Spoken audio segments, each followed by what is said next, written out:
Welcome back. This is part 2 of Gianni Schicchi. Hopefully you've watched the opera. If not, then you want to hear the full opera before you watch it. That's fine, just as well. So, where we left off, Gianni Schicchi's daughter just finished singing this beautiful aria that if she doesn't marry the man whom she loves, she's going to throw herself off of a bridge and drown in a river. So, Schicchi pulls out the will, starts reading through it, and this is one of my favorite parts, in that Schicchi starts reading and then goes, "Nope, I got nothing," and then the two lovers start singing, "Oh, goodbye, I love you, I miss you, oh," and then Schicchi starts reading the will again and they stop. Nope, not gonna work. "Oh, sweet tragedy, oh, I love you." Nope. And then Schicchi gets an idea, and he's like, "Oh, I got a perfect idea. Let me explain it to you." And then at that moment, a knock on the door. It's the doctor. So, quickly, Schicchi says, "All right, turn down the lights. I'm going to hide over here. Family, don't let them see the body." And so as the doctor comes in, the family starts, being nice. "Oh, hey, doctor. Oh, hey, what's going on?" And then Schicchi calls out in a fake voice, "Is that the doctor?" And the doctor thinks that Schicchi is actually Buoso. And the doctor's like, "Yes, I'm here to do a checkup. I'm really tired right now, so could you let me sleep? We'll talk later." And the doctor's like, "Oh, great. Yes, my patient is healthy. My patient's great. None of my patients have ever died." And the family goes along with it. And in fact, one of my favorite lines from the doctor is he mentions that he is a med student from the medical school of Bologna. And he walks out the door going, "Oh, I'm a great doctor." And the family then turns to Gianni Schicchi with the doctor going, "All right, this is getting worse. What are we doing?" And Schicchi goes, "No, you're missing the point here. Call the lawyer. Call some witnesses. Let's write up a new will, but I'm going to hide underneath the bed covers and pretend to be Buoso and have the lawyer write out a new will, and I'll make sure everybody gets what they need." And at that moment, the family's like, "Yes, Schicchi, you came and saved us. We're going to get everything we want." Not everything, though. Because all the family members do have their own little bits and pieces of Buoso's estate they want, but all of them keep on fighting about who gets the mule, the house, and the mills.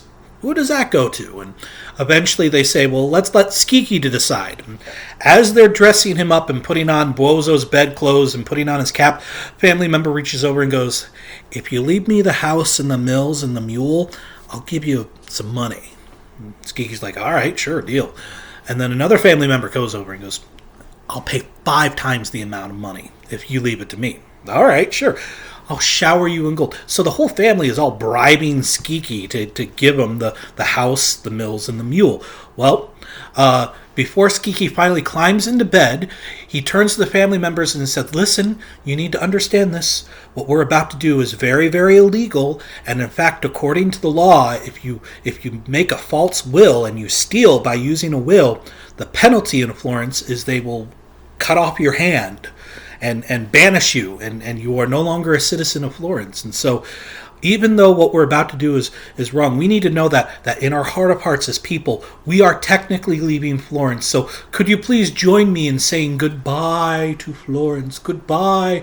I salute you with a stump for a hand," or I've even heard some productions say amputated fingers.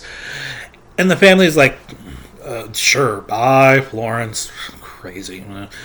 Well, the lawyer and the witnesses show up, and Gianni Schicchi is under his pillows, and he starts reading off the will, and he first starts and he goes, "Oh, my funeral, it doesn't need to be a lot of money, just pay for a pine box and that's fine, no biggie." And of course the family's like, "Oh, Buoso, you are so sweet, so generous, so modest." And the lawyer and the witnesses are kind of like, "Wow, this is a change for the family. They usually hate the guy, but okay.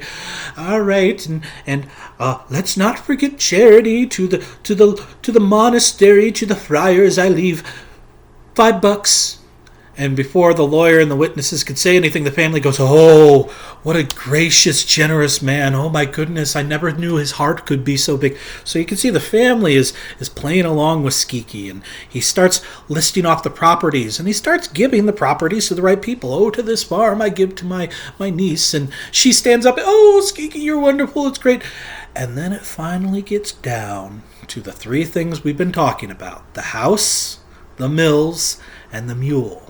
Now, first, I want you to imagine pretend the mule is like a Ferrari, okay?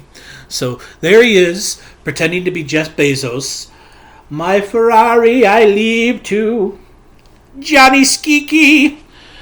And of course the family snaps. What? What do you mean Johnny Sneaky?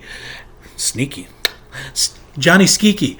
And before they start raising an alarm and telling the lawyer what's going on, Gianni Schicchi starts singing that goodbye, Florence, goodbye, Florence. Pretty much reminding the family that, hey, if you call me out of being a crook, you're just as guilty. And in fact, we're all going to lose our hands. So do you want what you want, or are you gonna call it out? And of course, there's this whole battle here because the lawyer starts saying that the family's loud, and Johnny is like, if my family gets too loud, I'll sing my favorite song of goodbye to Florence because I'm dying. And it's this back and forth. And sure enough, the mills and the house go to Gianni Schicchi.